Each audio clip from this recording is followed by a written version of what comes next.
Bueno, gente, estamos listos para arrancar. Bueno, me presento para los que no me conocen y para los que me conocen también. Yo soy Mati, además de ser el de Testing para Todos, también soy QA Manager en Lightit. Hace más o menos 7 años que trabajo en testing y mi profesión, aunque muchos no lo sepan, es contador. O sea, yo no me recibí ingeniero de sistemas, sino que empecé por el lado contable y después fui haciendo el switch a lo que es el área de testing. Hace más o menos un año que estoy más cercano a lo que es la inteligencia artificial. Para nada me voy a considerar un experto, ¿no? O sea, nada que ver. Simplemente que he estado investigando algunas cositas por mi trabajo y también para el trabajo de divulgación que hago en Testing para Todos. Así que, nada, tomen eso como una experiencia personal, como mi opinión, y aprovechenlo para ver de poder seguir creciendo en esta área. Primero que nada, quiero agradecerles a todos los que participaron en la encuesta que les mandamos cuando se inscribieron, porque esta encuesta sirvió para darle forma a esta charla y lo que vimos es que el público está bastante variado en cuanto a lo que es experiencia, roles y también experiencia en lo que es el uso de inteligencia artificial. Así que vamos a tratar de que en la charla cubrir distintos aspectos de tal forma de que pueda ser útil tanto para los que tienen poquita experiencia como para los que ya están un poco más metidos. Para empezar, lo primero que les preguntamos fue si están utilizando inteligencia artificial en su trabajo en el día, o sea, en la actualidad, y de unas más o menos 73 respuestas que tuvimos en la encuesta, fue más o menos la mitad. La mitad lo está usando y la mitad no lo está usando. La verdad que es un dato que me sorprendió. No sé si esperaba que lo estuvieran usando más o menos, no lo tengo claro, pero creo que está bastante equitativa la cosa. Así que yo lo que voy a tratar de hacer es que capaz que los que ya la están usando se puedan llevar alguna cosita más y los que aún no la están usando puedan convencerse de empezar a utilizarla. Les preguntamos cuáles son sus principales preocupaciones al momento de hablar de inteligencia artificial. Y la preocupación número uno es que afecte a los puestos laborales. La segunda preocupación, bueno, más o menos igual, está relacionada en cómo usar, es decir, que les intriga saber cómo pueden usarla para su trabajo, y con igual relevancia los riesgos y limitaciones. Por último, allá aparece cómo probar, que también vamos a estar hablando algo al final. Así que nada, vamos a estar más o menos cubriendo estas cosas en la charla y espero que se puedan llevar algo útil de esto. Yo tenía una teoría de que, una hipótesis mejor dicho, de que en realidad la preocupación del trabajo estaba centrada más en las personas que recién inician en el área, pero en realidad los datos mostraron que es más o menos parejo. En el grupo de personas que tienen menos de 3 años de experiencia, es la preocupación número uno, y en el segundo grupo, es decir, más de 3 años de experiencia, es la preocupación número dos. Así que creo que a todos los que estamos acá en alguna medida nos preocupa este tema. Lo primero que les voy a decir es que en realidad es normal esa preocupación, porque es la primera vez, capaz para muchos, que nos enfrentamos a una herramienta de este tipo, que antes eran capacidades que eran totalmente reservadas para nosotros, los humanos, y que ahora vemos que una máquina lo puede hacer, y lo puede hacer de una forma demencialmente rápida. Eso obviamente genera miedo y genera incertidumbre. Y fue lo primero que pensé cuando hice este video allá más o menos hace un año, justamente para tratar de plantear esa incógnita y tratar de ver en qué nos va a afectar. Muchas de las cosas que dije ahí las sigo manteniendo, así que ahora les voy a contar un poco de las conclusiones. Lo primero que les quiero decir es esto, que se queden tranquilos de que no nos va a reemplazar, pero va a cambiar alguna cosita. Pero la buena noticia es que está en nosotros poder adaptarnos. Les voy a contar una historia sobre Microsoft Excel en los 90. Esto creo que es una revolución. Lo que está pasando ahora se puede llegar a comparar a lo que pasó en los 90 con todas las herramientas de ofimática y sobre todo con Excel. Esto que están viendo acá es una captura de un video que les dejo el link para que lo puedan ver después, pero es una publicidad justamente para promocionar Excel. O sea, en esa época había que hacer una publicidad para promocionar eso, algo que hoy en día tenemos 100% instaurado en todas las empresas. Y lo que planteaban acá era que una persona tenía que hacer unas proyecciones financieras a último momento antes de entrar a una reunión con su jefa y no las había hecho. Se enteró ahí y justo tenía una computadora con Excel. Y el compañero le dice, no, pero ¿cómo vas a hacer? Es imposible que puedas lograr eso en 5 minutos. Y lo que muestran justamente es que durante el trayecto del ascensor, la persona pudo ir armando sus proyecciones financieras, pero no solo las armó, sino que les pudo dar formato, las pudo mover Y todo eso mientras el ascensor subía del piso 1 al piso 50, estábamos hablando de Nueva York, acá capaz que no hubiera sido posible, pero le preguntaba tipo, ¿la acabás de arrastrar? O sea, ¿cómo podés hacer eso? Y gente que estaba atrás decía, mi hoja de cálculo no hace eso. Entonces, yo lo que les quiero decir es que evitemos el mi tester no hace eso. Similar a lo que pasó con Excel en los 90s, nosotros ahora estamos viendo una revolución impresionante con lo que es la inteligencia artificial. Pero sepamos eso, de que es una herramienta más a la cual nosotros tenemos que adaptar a utilizarla y incorporarla en nuestros flujos de trabajo que ya hacíamos. Estas personas se tuvieron que adaptar y su carrera no quedó obsoleta, simplemente que una tarea que hacían de una forma, ahora la hacen de otra forma. Entonces, la inteligencia artificial es un multiplicador de lo que ya saben. Requiere de un piloto entrenado, es decir, nosotros que estamos preparados, que estudiamos para hacer lo que estamos haciendo y que sabemos lo que estamos haciendo, que la dirija y aproveche de forma adecuada. Es decir, la inteligencia artificial en manos de alguien que no sabe, probablemente los resultados no van a ser los mejores, como van a ver un ejemplo ahora más adelante con algunos gráficos que les voy a mostrar, hechos con la ayuda de inteligencia artificial. Como yo no soy un data analyst, probablemente tenga varios errores estadísticos o de presentación. Y en realidad es lo que pasa también con el uso para el testing o para desarrollo, para lo que sea. O sea, nosotros tenemos que saber qué es lo que estamos haciendo.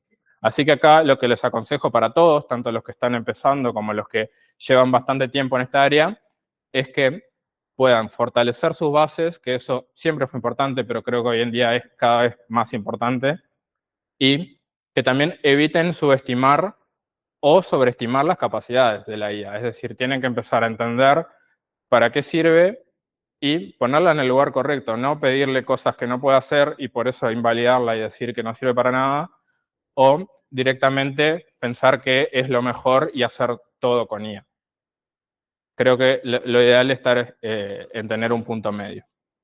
Además, volviendo a la gráfica de quienes la están usando y quienes no, hoy en día, en particular en este momento, yo creo que quienes están utilizando la inteligencia artificial pasan a tener una ventaja competitiva en todo lo que son los procesos de selección. No vamos a entrar en detalle ahora, pero sabemos que el mercado está un poquito complicado con respecto a lo que fue en años de pandemia, por ejemplo, aunque ya se está empezando a recuperar. Y esto es algo que los puede ayudar a diferenciarse en muchos procesos de selección y sobre todo los que nos toca entrevistar a gente. Una cosa que estamos empezando a valorar es, bueno, a ver qué tan metida está la persona en estos cambios que son tan importantes en la industria. Y si la persona dice que no escuchó nada, que nunca la tocó, ni siquiera la probó, eso ya como que empieza a tirar un red flag y decir que tipo, bueno, están demostrando una falta de curiosidad por ahí en entender una nueva tecnología que hay que empezar a usar o por lo menos conocer. Así que nada, creo que una razón más para empezar a aprender sobre eso. Igual, felicitaciones a todos los que están acá, porque si están acá es que obviamente les interesó aprender sobre el tema, así que bien ahí.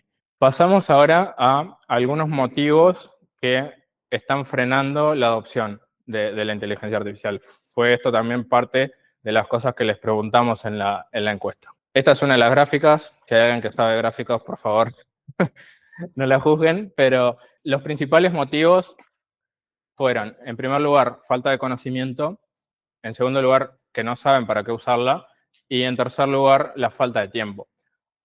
Y bueno, había otro motivo también que es, todavía no trabajo como QA. Nosotros vamos a estar centrados en más o menos hablar de los últimos tres, que están en realidad bastante relacionados uno con el otro.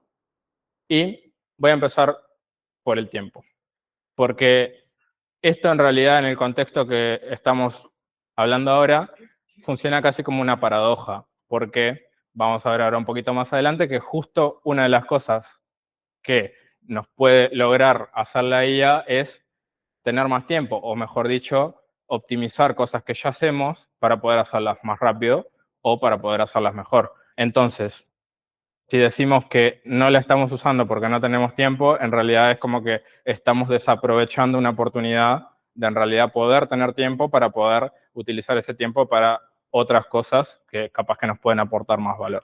Entonces, con respecto a eso, les quiero plantear un ejercicio que se lleven de deber, básicamente. Tiene unos ingredientes que creo que todos tienen, o por lo menos todos los que trabajan como QA, que es curiosidad, paciencia y pensamiento crítico. Y el prompt o las instrucciones que les voy a dar son estas, básicamente, que es analiza qué es lo que te lleva más tiempo en tu flujo de trabajo actual. Puede ser en el trabajo o puede ser en el flujo de estudio para los que están estudiando. Y que piensen cómo podrían aplicar inteligencia artificial en esa tarea para hacerla más eficiente. Si todavía no tienen ni idea cómo entrarle al tema, una cosa que podrían hacer es preguntarle a la inteligencia artificial cómo la podría usar para ayudarlos en esa tarea. Y ahí les va a empezar a dar ideas y eso va a hacer que ustedes empiecen a interactuar poco a poco con esto. Y lo último, que pongan manos a la obra y intenten hacerlo. Pregunten, buscan a alguien que tenga un poquito más de experiencia, inténtenlo y vuelvan a repetirlo varias veces para ir aprendiendo poco a poco. Estos son algunos ejemplos que un poco ya le comentaron los chicos antes, de cosas que pueden empezar a usarlas. Son solo algunos ejemplos, hay muchísimas cosas que podrían hacer. Por ejemplo, analizar requerimientos, documentación del tipo que sea, desde documentación técnica hasta manuales de usuario, lo que sea. Automatización, tanto para poder seleccionar casos de prueba para automatizar, para empezar en automation en caso de que es algo en lo que todavía no hayan incursionado, para escribir código, ni que hablar, para todo lo que sea explicar o entender, mejorar o debuguear código, explorar temas nuevos, sacarse dudas, todas estas cosas. Bueno, y por último, también para aprender algún skill o mejorar algún skill que ya tienen. Por ejemplo, aprender inglés. No lo vamos a ver acá en la charla, pero con los nuevos avances que presentó OpenAI hace una semana o un poquito más, de su nuevo modelo multimodal y la demo que hicieron con justamente la interacción hablada con ChatGPT, que eso es algo que todavía no está disponible, pero va a estar disponible pronto. Ustedes van a poder hablar con la inteligencia artificial, así como yo les estoy hablando ahora, y les va a responder en tiempo real. La van a poder interrumpir, o sea, es algo impresionante lo que se viene. Y podrían utilizarlo, por ejemplo, para que se transforme en un coach de testing o en un coach de inglés o en lo que ustedes quieran, básicamente. Todas estas son cosas que antes, o bueno, que hasta ahora consumen o consumían mucho tiempo y que ustedes pueden empezar a utilizar la IA para recortar un poco el tiempo o mejorar estas tareas y empezar a poder tener tiempo para otras cosas. Así que lo que les recomiendo es que traten de empezar a elegir una tarea, no tiene que ser algo mega magnífico, pero sí que traten de elegir una tarea y que intenten aplicarlo. Hablemos un poco de tools, que esto también era parte de la encuesta, acá no tengo los resultados, pero la encuesta también confirmó lo que pensábamos y OpenAI hoy en día es el líder indiscutido en el mercado, tanto es así que Microsoft está detrás de OpenAI y bueno, esta semana creo que fue, ya uno pierde un poco la noción del tiempo, pero Apple presentó su nueva inteligencia artificial que en realidad va a ser una implementación de OpenAI por atrás. GitHub Copilot también es de Microsoft y también utiliza los modelos de OpenAI. Por el otro lado, tenemos el lado de Google con Gemini, y yo creo que hoy en día, en realidad, como que todo más o menos se centra acá, si bien hay otras herramientas más por el lado open source y demás, pero esto creo que es lo que está dominando el mercado. No quiere decir que esté bien, o sea, hay que después pensar a ver qué va a pasar si OpenAI se vuelve un monopolio, pero creo que Google está yendo un poco más lento. OpenAI es el que marca la cancha, pero Google se está enfocando más en lo que es responsabilidad con respecto a AI, que lo vamos a ver ahora un poco más adelante. Así que creo que también está bueno seguirlo de cerca y tenerlo en cuenta. Si me preguntan a mí, yo me quedo con OpenAI y con ChatGPT, pero en realidad no es algo que quiero inculcar, sino que más que nada les diría que prueben distintas herramientas y que cada uno saque sus propias conclusiones. Hablemos de asistentes. Muy rápidamente, un asistente es una personalización para un objetivo específico y creo que vale la pena hablar de esto porque OpenAI, o mejor dicho, ChatGPT ya habilitó la tienda de GPTs para usuarios gratuitos. Es decir, ustedes hoy en día sin pagar nada podrían ir a buscar, y es como una especie de marketplace, donde ustedes pueden encontrar asistentes para cualquier tipo de cosas. Por ejemplo, como ven acá en la imagen, una de las cosas que pueden tener es un experto en SQL. Entonces, si ustedes en el día a día tienen que hacer muchas queries, tener por ahí un asistente que los esté ayudando con eso, les va a servir muchísimo. Si son usuarios de ChatGPT pago, lo que les invito es que intenten crear sus propios GPTs, porque eso es algo que les va a dar mucha comprensión de cómo funciona todo lo que hablan los chicos del prompt engineering, cómo cambian los resultados si nosotros cambiamos un poquito el prompt, y demás, pero además les va a dar la posibilidad de que si ustedes trabajan en un equipo, poder compartir ese GPT con su equipo, que eso es algo que hasta hace un par de semanas no se podía, pero ahora ya se puede, es decir, los usuarios gratuitos pueden usar los GPTs que crean otras personas. Medio que la tendencia es meter esto en todos lados. Van a buscar cualquier tool y van a ver que apareció el tool X más bot o más AI. Acá le puse algunos ejemplos, por ejemplo, el Postman Postbot, ClickUp Brain, Notion AI. Todo esto, lo más probable es que en realidad sea una implementación de OpenAI. De hecho, si van a leer las políticas de privacidad de cualquiera de estas herramientas, va a decir que en realidad también tienen que cumplir con la política de privacidad de OpenAI porque utilizan sus modelos. Así que, como les decía, OpenAI hoy en día está dominando la cancha y si bien los invito a que ustedes puedan probar todas estas herramientas, que no les genere FOMO, básicamente, que se animen a probar distintas herramientas, pero si el tiempo los persigue porque tienen millones de otras cosas para hacer y no tienen la oportunidad de estar en una empresa o en un proyecto donde esto se esté intentando hacer, sí los invito a por lo menos mantenerse actualizados en lo que es ChatGPT y en lo que hace OpenAI, que en realidad es lo que después termina repercutiendo en todas las demás tools. Hablemos un poquito del impacto que está teniendo todo esto, que creo que es lo que bastante nos preocupa también. Esto es lo que piensan ustedes. Básicamente, en la encuesta que les hicimos, un 90% de las personas que respondieron que sí la están utilizando manifestaron que ha tenido un impacto positivo en su día a día. Y el resto, más o menos un 10%, dijeron un impacto neutro o negativo. En realidad, más que nada neutro, es decir, que no detectaban ningún impacto por ahora. Pero, como ven, es aplastante la mayoría que dice que sí tuvo un impacto positivo. Y estas son algunas de las cosas que nos dijeron que les está repercutiendo. Y creo que la que más destaca es el aumento de productividad y optimización del tiempo. Justo como hablábamos recién, es una de las cosas que más nos puede ayudar hoy en día. También aparece lo que es la facilitación del trabajo y aprendizaje, mejora la variedad y calidad de casos de escenarios de prueba y impacto positivo en general. Ahora, ¿se preguntaron qué está pasando con los devs? ¿Hay desarrolladores por acá en el público? ¿Hay más? Los que están en la Meet, ¿alguna reacción a ver si hay algún dev por ahí? Genial, porque vimos que en la encuesta también aparecían que iban a haber algunos devs, así que nada, contento de que también se interesen por cómo vamos a adoptar esto en Cuba.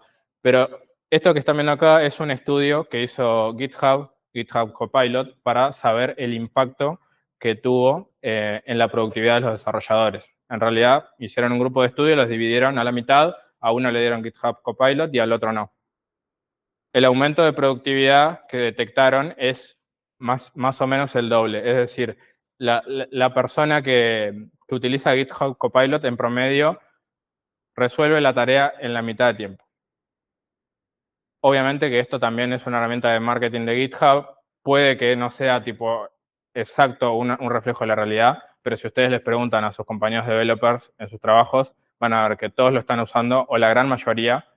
Es decir, es mucho más alto el porcentaje de uso en developers que en QAs. No tengo los datos, pero es una hipótesis que creo que se podría confirmar fácilmente. ¿Y cómo nos impacta esto a nosotros? Bueno, yo creo que hay dos cosas.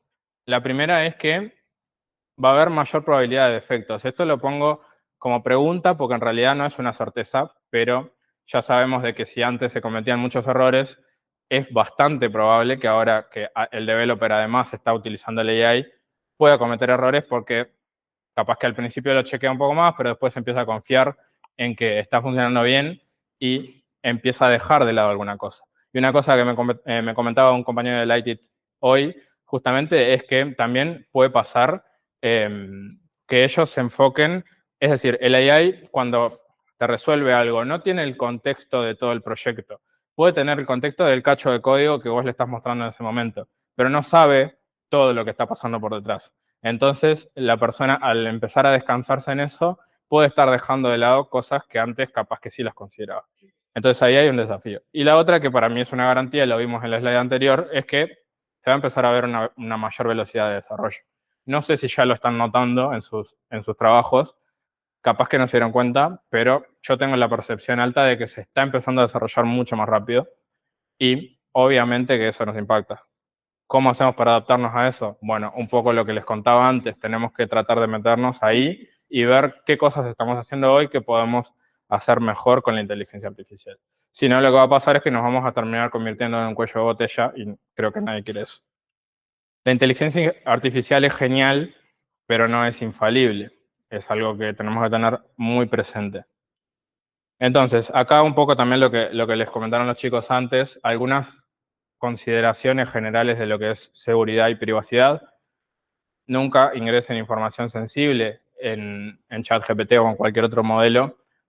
¿Qué es información sensible? Bueno, credenciales, contraseñas, información PII, es decir, que pueda identificar personas o clientes o proyectos o lo que sea, datos de tarjeta, ni que hablar, etc. Si van a experimentar con los GPTs y van a publicarlo para que cualquiera pueda ingresar con el link, tengan la precaución de no entrenar GPTs con datos sensibles o internos a la empresa. Por ejemplo, yo tengo un GPT que tengo entrenado con los valores de Lightit, el cual utilizo para asistirme en distintas tareas de mi día a día. Y eso tenemos que saber que es una herramienta de uso personal y interno a la empresa. Entonces tenemos que tener cuidado con eso, porque lo que tiene bueno los GPTs es que nos permite, de cierta forma, hacer un RAG, que es un poco lo que nos comentaron los chicos antes, que básicamente es sumarle a la IA información específica que puede ser privada en este caso. Hablen con sus empresas para conocer si tienen políticas o alineamientos. Como decíamos antes, esto es todo muy nuevo, así que si la empresa no está trabajando con esto, capaz que todavía no tiene ninguna política.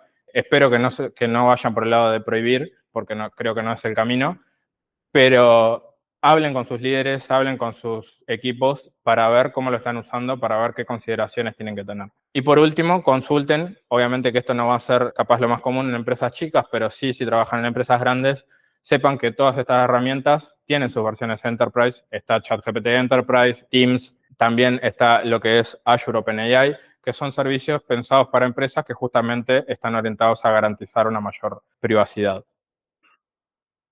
También existe esto, que se llama Chatbot UI, que es una herramienta open source que la puede descargar e instalar cualquiera. Y lo que hace es tener como un clon de la interfaz de ChatGPT, que a ustedes le pueden cargar cualquier API key, es decir, la llave para poder conectarse a las APIs de estos modelos y interactuar de cierta manera.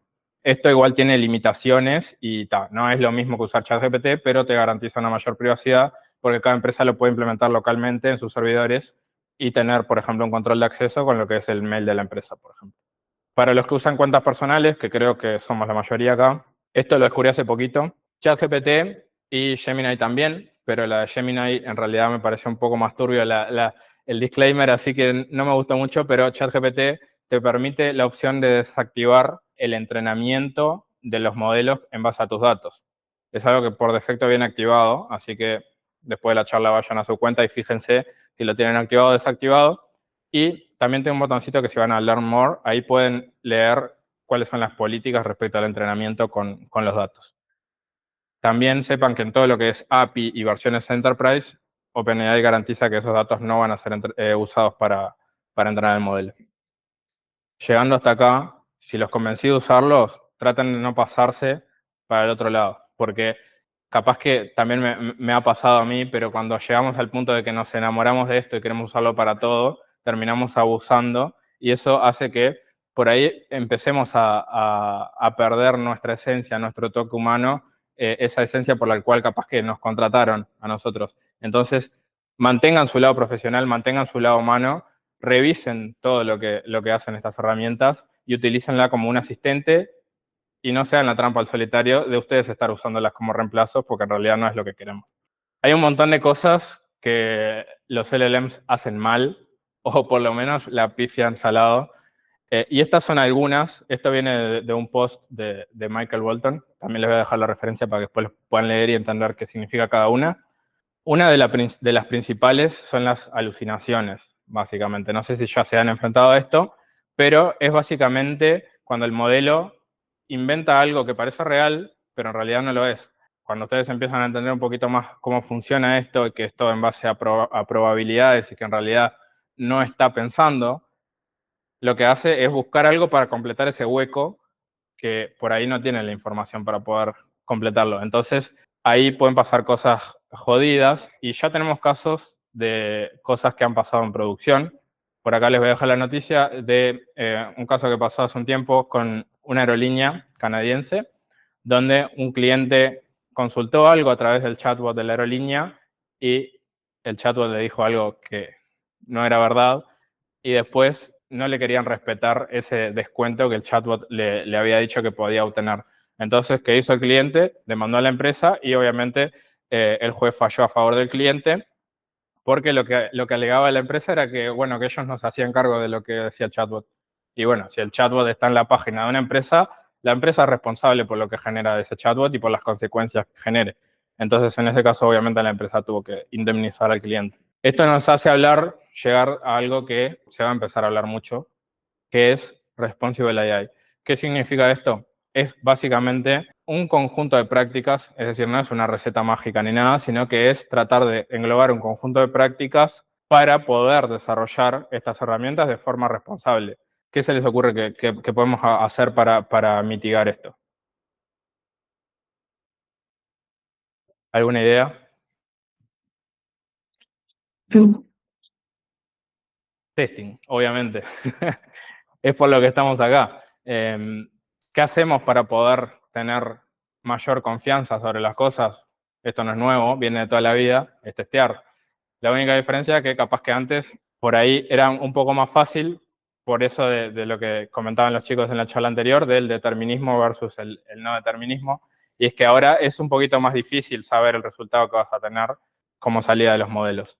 Y como les contaba, Google es la empresa que desde mi punto de vista, está siendo bastante pionera en lo que es prácticas de responsabilidad. Capaz que también es medio como una excusa para decir, bueno, llegamos un poco más lento, entonces ahora nos vamos a diferenciar por el lado de lo que es responsabilidad y hacer las cosas bien. Y también es la verdad de que Google tiene una reputación mucho más alta que mantener, entonces cada cosa que hacen tienen que ser con una calidad mayor. Es un desafío grande el que tienen, pero empezaron a tener en cuenta mucho esto de Responsible AI. Les voy a dejar el recurso para que lo puedan leer después. Entre las prácticas que Google recomienda, una de ellas la llamaron test, test, test. Es decir, testear, testear, testear es una de las cosas que tenemos que hacer para poder, no diría garantizar, pero por lo menos mejorar la confianza que tenemos sobre estos sistemas. Por último, esto es lo que representa el día de hoy en cuanto a lo que fue su respuesta, si les ha tocado testear o no sistemas con inteligencia artificial. De los que están acá, ¿alguno les ha tocado? Levanten la mano, por favor.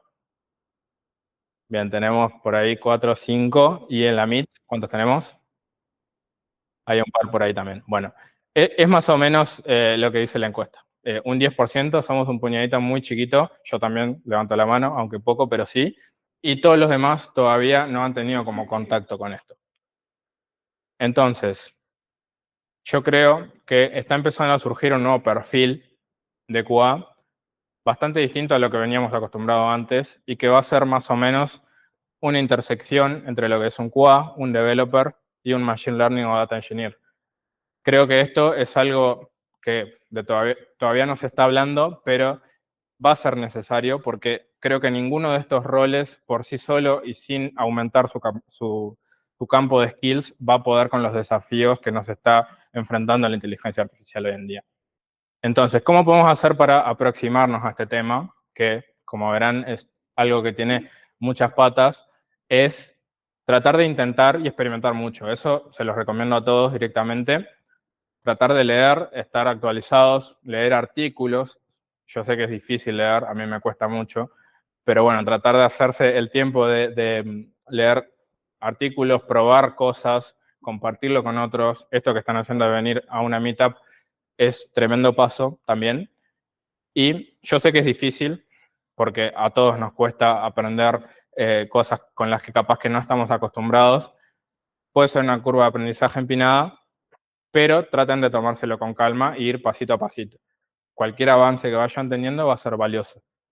Y que también todavía no hay un camino claro. Si me preguntan a mí, está bueno, Mati, pero ¿qué estudio? O le preguntan a cualquiera de acá y te va a decir, bueno, tenés que saber un poquito de esto y otro poquito de esto y tal, no hay un camino claro. Es fácil perderse y cuando te pones a leer sobre un tema, te lleva a otro tema y es como un rabbit hole interminable en el cual si no sabes dónde parar y cómo hacer el balance de, bueno, leí hasta acá, trato de llevarlo a la práctica, es muy difícil abrumarse con el tema.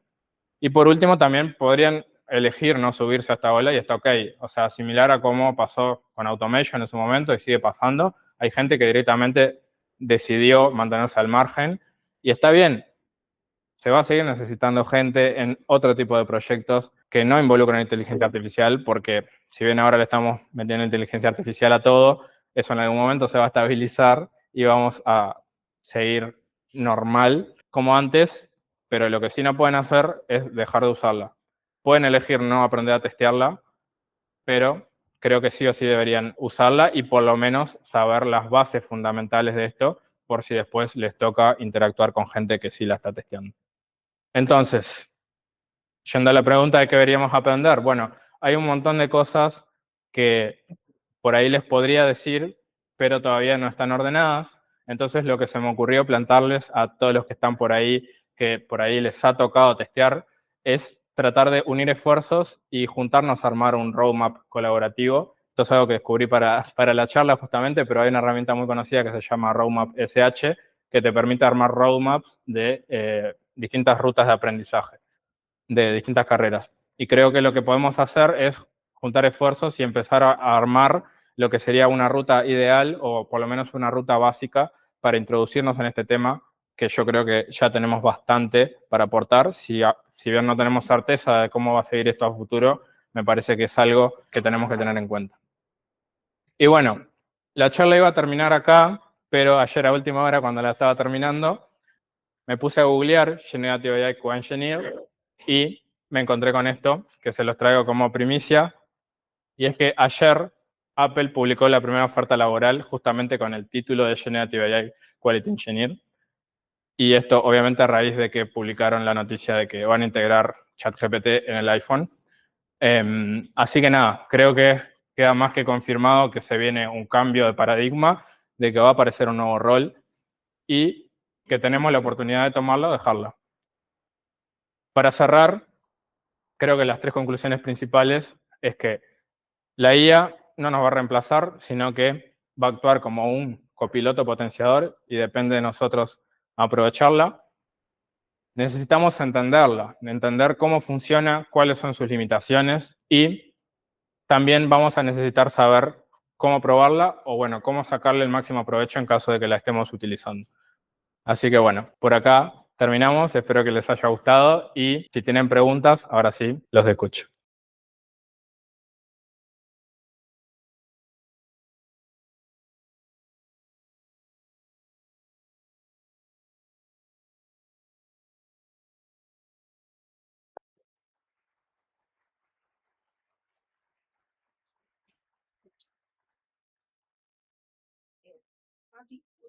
Solo un aporte. En la parte cuando pusiste viste lo que pusiste de Report, Pilots y eso, pusiste que el ChatGPT, por supuesto, es el King of Kings. Pero en la parte de Gemini, ¿has visto un Flutter? ¿Cómo? El No. framework de Google. Sí, sí. Que le va a resolver cuando tú instalas el framework de Flutter, que está muy en tendencia últimamente, él quiere para los tres ambientes, para web, para mobile y para esto. Ahí mismo en el framework, él tiene interacción con Gemini, o sea, él te ayuda, que también es una ayuda de la inteligencia. Similar a Copilot, digamos. Sí. El código, este código lo escribió alguien, ¿qué quiere decir esto? ¿Qué hace este código? Te dice, tienes una opción, seleccionas el código de application y te dice, hazme, como decir, está en inglés, pero hazme cualquier cosa, hazme otros códigos. Claro. Empieza a darte funciones y funciones. Y en la parte del testing, en la parte del testing también lo tiene. Te genera test. Sí, cuando tienes la arquitectura proyecto y el testing, el aporte a las funciones que ya tú has escrito, empieza a crearte el client, a ver, sin lógica, sin mucha lógica. Claro, test unitarios básicos, básicamente. Lógica, claro. Hace los clics donde van, te dice pasó el test, en función de lo que ya se codificó. Que si bien no te reemplaza, hay una parte tuya que va ahí, pero de lo que decías que te reduce. Te reduce el tiempo y obvio te aumenta la productividad también. Y también es algo, o sea, planteado de esa forma, también es algo que puede por eso ponía entre preguntas lo de que si al developer va a hacer generar más bugs. También puede generar impacto positivo por el lado de que nunca fue tan fácil ahora para un developer meterse en lo que es testing. Así como nosotros podemos empezar a programar con muy pocos conocimientos, ellos también, que capaz que históricamente el tema test unitarios y testing es algo que para el developer siempre fue costoso por ahí, o no tan popular por lo menos, ahora capaz que haciendo un par de clics hace un par de test, capaz que no son los mejores, pero ayuda, todo va sumando. Uh-huh. ¿Alguna otra pregunta? Sí, yo tengo varias, igual te las voy a hacer a ChatGPT. Dale. Solo una te hago. Bueno, dale. Lo que más me da, no, yo porque no estoy en el lado de management ni de eso la empresa, ustedes que tienen más contactos, ¿cómo sería el approach, digamos, para pedirle a la empresa que pague ChatGPT o Copilot? ¿Hay éxito en eso o todavía está ahí? Porque me da como cosa a veces. Bueno, es difícil, no tengo la respuesta para eso. Pero creo que lo primero que hay que hacer es tipo, bueno, uno empezar a generar resultados, porque como que las empresas siempre tienden a buscar el ROI de algo y sobre todo cuando tienden o tienen la necesidad de asumir un costo fijo. Muchas veces estos planes te dicen, son $20 por usuario, no es nada $20, pero capaz de repente tienen que pagar todo el año y ya es un montón de plata y de repente capaz que después pagan para toda la empresa y la gente después no lo usa. Entonces, ese creo que es uno de los desafíos. Me parece que hay que empezar por el lado de usarlo uno, charlar con sus managers y ver cuál es la posibilidad. Y también pensar desde el lado de uno que en realidad pagar $20, $10 que sale Copilot, capaz que suena mucho, pero es más o menos lo que pagamos por Netflix. Y estamos generando la posibilidad de crecer muchísimo en nuestro rol y creo que eso es algo que también uno lo puede considerar como una inversión personal. Dale. Claro, si compraste alguna licencia y el OpenAI te costaba $20 y la empezaría creo que más cara. Ahí va. Pero si vas por la otra opción de ChatUI y usás un modelo de fondo que en realidad te cobran por uso, nosotros hemos implementado eso y creo que gastamos $200 por mes en una empresa de casi 200 personas. Entonces, los costos o sea, no es lo mismo, no es la misma experiencia que ustedes en el último modelo, pero en realidad ahora pudimos integrar Barrabot también dentro de ChatUI y poder usar Cloud, poder usar un montón de modelos que son por ahí y los costos que son. Por eso lo ponía ahí justamente, porque, gracias Fede por la acotación, porque ese es un buen approach, básicamente, o sea, porque como te cobran por uso, directamente, nada, o sea, solo le van a cobrar lo que se esté realmente usando. Y eso también sirve para que la empresa pueda ir midiendo la adopción y demás. Así que esa puede ser una buena opción. Después, cuando le comparta esto, van a tener los links y eso para poder. Si tenemos un proyecto, un cliente o una persona que estamos trabajando y ya tiene el pensamiento de no queremos utilizar las inteligencias artificiales, ¿cómo podemos nosotros empezar a cambiar esa idea? Buena pregunta. Yo creo que es muy difícil de traquear eso y creo que la empresa que vaya con ese mindset no va a lograr nada porque la gente lo va a usar igual y no van a poder instalarle algo a la computadora de los developers, o capaz que sí, no sé. Pero creo que no va a ser fácil controlarte si la gente lo usa o no.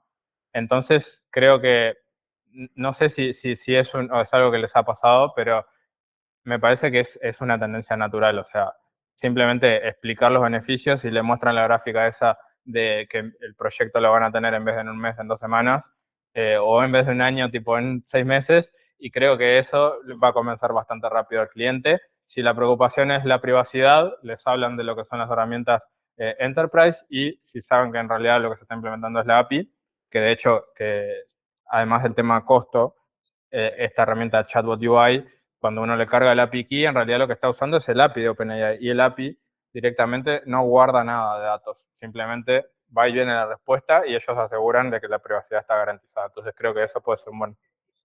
Igual, si vos vivís como empresa, van a terminar usándolo por atrás de alguna forma y van a terminar compartiendo. Sin duda, sin duda. Que no deberían, Claro, es que tenés, como decís, tenés mucho más riesgos prohibiéndolo y tratando de que no lo usen, de que dando facilidades buscando ciertas garantías como esas de utilizar la API, por ejemplo.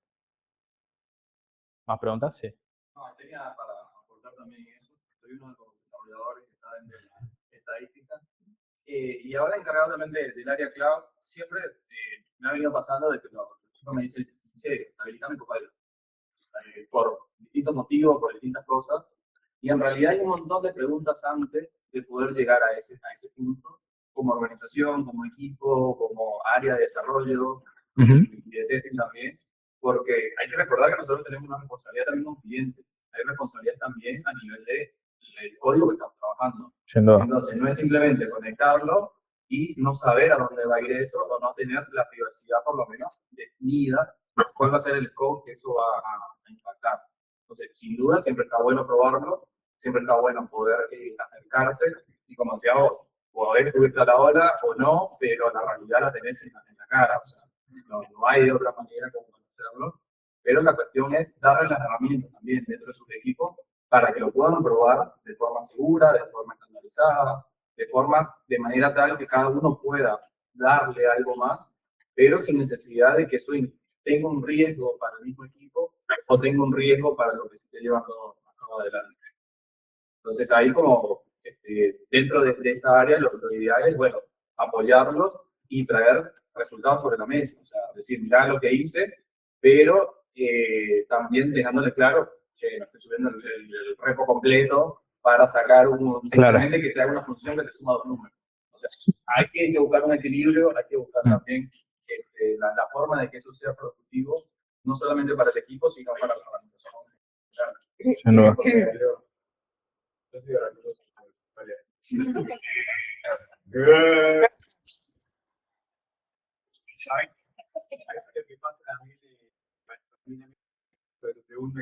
Sobre cómo podemos ir trabajando para que la empresa de textos. Lo que observo a veces es que en el área de operaciones, que es donde está la mayoría de ustedes, sea lo que piden un poco ustedes es tiempo. Están siempre en una máquina produciendo, y salir de ahí y ampliarse eso resulta bastante complejo. Y a veces hablar con un manager y decirme, dame a fulanito un tiempo para que me lleve esto, es difícil. Entonces, por ahí, si sus compañeros, sus organizaciones pueden armar un grupo de early adopters, de más entusiastas, de 3, 4, 5, 6, 7, 8, que descubren realmente eso, y que quieran como saber más de eso, y saber de la organización, y lo hablan con el mismo gerente, el CTO o el gerente de operaciones, y tienen cierta apertura, estoy seguro que sí. Por ahí usted tiene como más entusiasmo, ese interés, y sale de ustedes, no es un problema de él o de ella, no es lo que él o ella ustedes le van a ir a decir, mirá, salió esto, vimos esto, por acá, estos beneficios. Claro, les van a querer ustedes, esos embajadores de la inteligencia artificial, ¿no? Para su organización. Pero si por ahí ustedes forman como un equipo de entusiastas, pueden generar como esa atracción para que, mostrándoles esos resultados o esa iniciativa en grupo, en equipo, no de a uno individualmente, che, esto, ¿sabes qué? Esto está buenísimo. No como algo realmente como preparado, por ahí pueden llegar como ese cambio que quieren. Y eso, por ejemplo, es una estrategia interesante y que sacan el problema de actualizarse al sitio y hacer operaciones que están allá de la web. Sí, una idea nada más. Sí, está buenísimo. De hecho, es lo que en Lightit hicimos. Hace un tiempo Lightit creó lo que se llama el Innovation Lab, que básicamente es un laboratorio de innovación donde ahí va a parar cualquier cosa que sea tratar de innovar. Y una de las cosas que estamos haciendo, justamente respondiendo a una de las dudas que hubo en la charla anterior, ¿cómo automatizamos esto? Bueno, en Lightit estamos desde el principio de año más o menos tratando de desarrollar un framework para poder automatizar pruebas de chatbots y justamente pudiendo tener variabilidad en lo que son las entradas y también validar las salidas en cuanto a lo que son parámetros o propiedades. Y esto es algo que no hubiera sido posible si nosotros no destináramos recursos a eso. Tenemos por un lado especialistas en prompt engineering y demás. Yo desde el lado QA, además de lo que son las tareas de liderazgo del área del día a día, de todos los proyectos que no tienen AI, también dedico parte de mi tiempo a tratar de investigar estas cosas y llevar adelante estos proyectos. Y de hecho mañana tenemos justo una demo interna para hablar de este framework, que capaz que es algo de lo que podemos charlar en la próxima meetup, que si me permiten los chicos tirar el chivo, seguramente la próxima meetup que vamos a hacer va a estar más centrada en testing de AI como tal, así que ahí cualquiera que tenga ganas de charlar sobre eso, bienvenido sea. Preguntas, seguimos con preguntas. En realidad no es una pregunta, en realidad un poco más de orientación. No sé si tienes algún canal de YouTube, algún curso de no sé, Udemy o algo así, para medianamente entrar en esto del testeo de AI. No sé, Fede, si vos conocés algo, yo no encontré nada por ahora, por eso proponía lo de armar el roadmap, porque creo que hay información muy buena y muy profunda por todos lados, pero justamente el problema es ese de que está por todos lados. O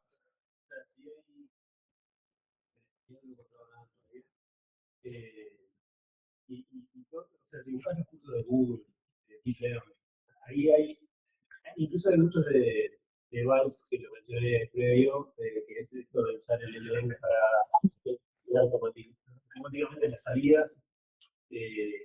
Después, dentro de lo de Google también te plantean como distintos ricos que tendrías que tener en cuenta, en el marco de lo de responsabilidad.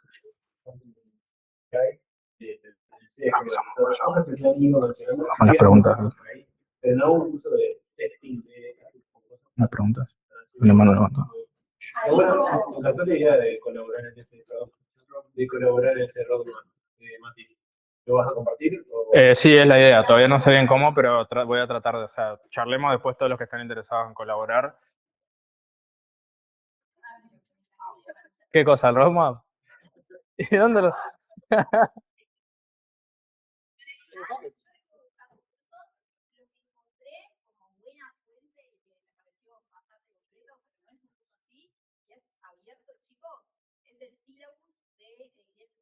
Sí.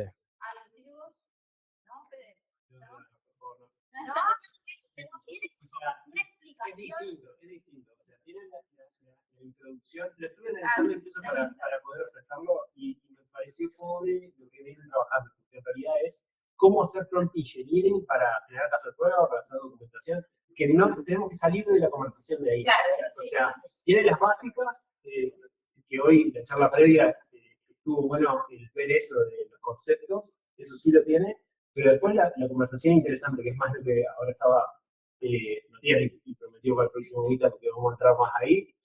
Esa es la parte que me parece que nos está faltando, y no tanto el cómo hacer prompts para generar casos de prueba. Okay. Por eso, perdón que te caí. No, está perfecto. Pero yo lo vi y sabía que existía algo y sé que y ese fue. Con ese curso, entonces dije, encontré esto. Obviamente, siempre, como todo, está buenísimo ese análisis que hiciste, y mente crítica siempre en utilizar cualquier cosa.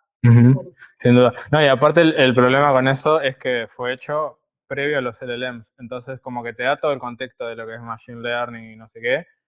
Yo aclaro que no lo leí completo, pero también lo estuve mirando. Y claro, lo que falta, o sea, la gran revolución ahora son los LLMs. O sea, y lo que decía Fede, hay un montón de cursos de Deep Learning y todo eso, pero se centran, a ver si puedo volver para atrás. Bueno, me dejó de funcionar el clicker, no sé por qué, pero si podés volver a la PPT que tiene lo del nuevo rol de QA, los circulitos, el diagrama, ven. A ver ahí. Esto. Podemos encontrar muchos cursos que están sobre todo en la parte del círculo de acá abajo, o bueno, obviamente en las otras áreas que ya son más viejas, pero no hay nada que esté orientado a QA de AI todavía, porque claro, es muy verde todo, muy experimental. Por eso lo que yo proponía era el roadmap para, a través de distintas fuentes que podemos encontrar muy completas, poder ir siguiendo un camino que tenga sentido. Porque de repente nosotros no vamos a necesitar, por eso estamos acá en el medio, no vamos a necesitar ser expertos en Machine Learning y saber cómo se entrenan los modelos y demás. Si trabajamos en OpenAI, capaz que sí, pero mientras, o sea, lo que van a ver más en la vida cotidiana en los próximos meses y años van a ser implementaciones de asistentes, seguramente, que lo que están haciendo es customizando un uso específico del modelo. Entonces, para eso no se necesita ser un mega experto en Machine Learning. Vamos a necesitar saber algunos conceptos básicos de ahí, otros conceptos de otra cosa, experimentar con conceptos de testing que ya existían de antes, que por ahí no los tenemos tan presentes como lo que es el Property Based Testing, que básicamente es, en vez de testear una salida concreta, es testear una propiedad de esa salida. Por ejemplo, saber que el chatbot está respondiendo con un cierto tono, de que está respondiendo a la intención de búsqueda del usuario, que no está filtrando, o sea, que no está filtrando determinada información. Todas esas son cosas que podemos ir validando en las respuestas. ¿Tenemos alguna pregunta de la gente que está en el Meet por ahí? Sí, yo tengo una pregunta. Sí, ¿Me escuchas? o sea, ya volvemos a la pregunta acá, pero no quiero dejar colgada a la gente que está ahí por las dudas. Sí, yo tengo una pregunta. ¿Me escuchas? Me estaba proponiendo que se podría generar alguna red o lab o algo así como para que todos estemos compartiendo información sobre esto. Buenísimo. Me preguntas, entonces está. Seguimos por acá. Sí. A ver, Andy, yo estoy por no enamorarme todavía de ningún modelo. Okay. Te quería decir algo porque creo que fuiste un poquito junto con Google. Google ha sido pionero y precursor. Disculpa, pero no sé. Si bien Gemini es un modelo que está teniendo menos prestaciones, no sé, que ChatGPT, Google fue el precursor de toda esta revolución en 2017 cuando presentaron a Twitter. Inventaron los Transformers, básicamente, que fue lo que dio el origen a esto. Todo es tan nuevo, tan reciente, yo invito a todo el mundo a no enamorarse de nada. Es decir, puede salir algo. Ellos presentaron ese paper en 2017 y en 2018 sale primero. Entonces, sí, no sabemos qué puede pasar mañana. El problema es que no supieron aprovechar y, bueno, OpenAI lo capitalizó, pero estoy de acuerdo con eso. O sea, no se casen con ninguna herramienta. Yo, personalmente, hoy en día me resulta más cómodo todo lo que es OpenAI, pero no quita que mañana Google saca de la galera algo que tiene súper escondido y revoluciona toda la industria y se da vuelta a la tortilla. Pero sí. Eso era primero. Pero la pregunta que tenía realmente es, ustedes que ya lo están ejerciendo, ¿en qué momento están entrando? Es decir, en un proyecto ágil, ¿en qué momento entra un QA? ¿Qué va a probar? ¿Por qué? Te voy a explicar mi duda. He estado viendo un modelo que se está utilizando para clasificar documentos en una empresa, donde la clasificación depende mucho de la forma en que fue entrenado el modelo. Entonces, si el QA viene desde la perspectiva de que todo esto es una caja negra, y como se hace todo un mecanismo de aprendizaje, todo esto es una caja negra y vengo directo a probar una métrica en la salida, dígase, no sé, que de precisión, algo así, puede que no sea justo. En este caso, se habían hecho un grupo de clases a las que se le pusieron documentos, pero estaban balanceados. ¿Estaban cómo, perdón? Se habían hecho un grupo de clases que estaban desbalanceadas, es decir, tenían claro, más documentos algunas que otras.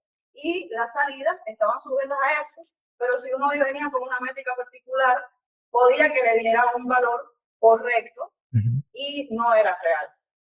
Entonces, por eso te pregunto, ¿en qué momento están entrando los que ya lo ejercen en las pruebas? Bien.